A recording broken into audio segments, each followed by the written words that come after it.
મિત્રો આજે હું વાત કરું છું મારા ભણવાની. જ્યારે હું 2019માં એટલે કે 12મું ધોરણ હતું અને હું 2 વિષયમાં ફેલ થયો હતો. 2 વિષયમાં ફેલ થયો હતો કે ઇંગ્લિશમાં અને સ્ટેટમાં, એટલે કે આંકડા શાસ્ત્ર મારે કોમર્સ હતું. પછી 2 વિષયમાં ફેલ એટલે હું બીમાર થઈ ગયો હતો. બીમાર થયો એટલે કે એવી રીતે બહુ બીમાર થઈ ગયો હતો.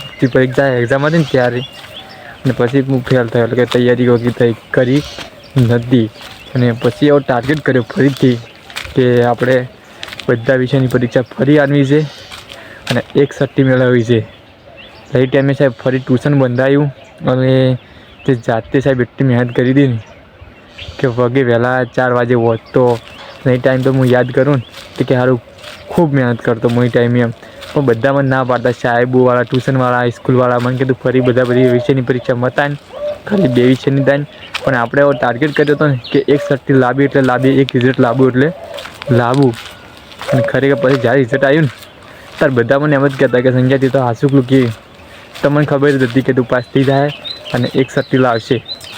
એટલે આપણે જ્યારે કોઈ પરિણામ આવે ને ત્યારે પછી બધા એ કહેવાવાળા આપણને એમ જ મસ્ત કર્યું, મને તો ખબર જ હતી. પણ જ્યારે મેં પરીક્ષા આપતો હતો ને ત્યારે તો બધાને એમ જ થતું કે તું તો ફેલ જ છે. કેમ મારા દોસ્તારો મને એમ કહેતા કે તું ફેલ જ છે, ત્યાં ખોટું તું આ બધું કર્યું. 2 વિષયનું ફોર્મ ભરવાનું હતું અને બધા વિષયનું ક્યાં ભરવાનું આવતું હતું. ત્યારે રિઝલ્ટ આવ્યું ને ત્યારે બધા એમ કહેતા કે મસ્ત કોમ કર્યું. એ જ લોકો આપણે કોંગ્રેચ્યુલેશન કહેતા હતા.